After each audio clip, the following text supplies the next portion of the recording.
Cuerpo Policial Holanda Caribense ta pidi su cooperación para lo siguiente. Relacionado con un atraco armado ku atuma lugar den hora nang di atarde de Jamars 6 de Mei 2025 na oficina de post na playa, KPCN ta pidi su cooperación. Riba e siguiente imagen nang di video, por mira es sospechoso nang di atraco.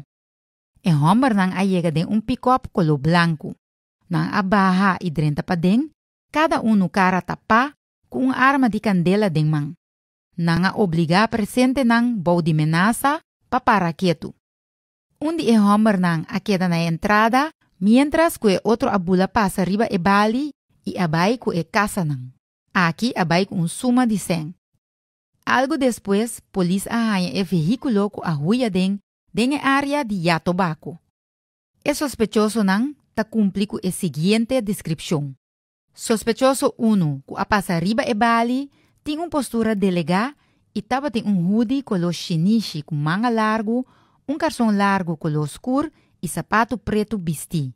Detalhe, e tava tem handskun color blau de latex vesti e arma de candela color verde.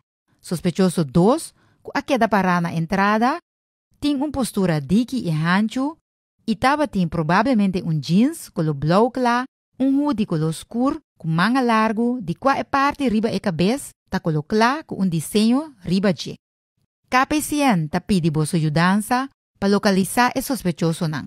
Se bo reconhecer e persona nang aqui, of botin informação que por ajuda para detener e sospechoso nang, toma contato com polícia via 715-8000 of via a linha de tip anônimo 9310.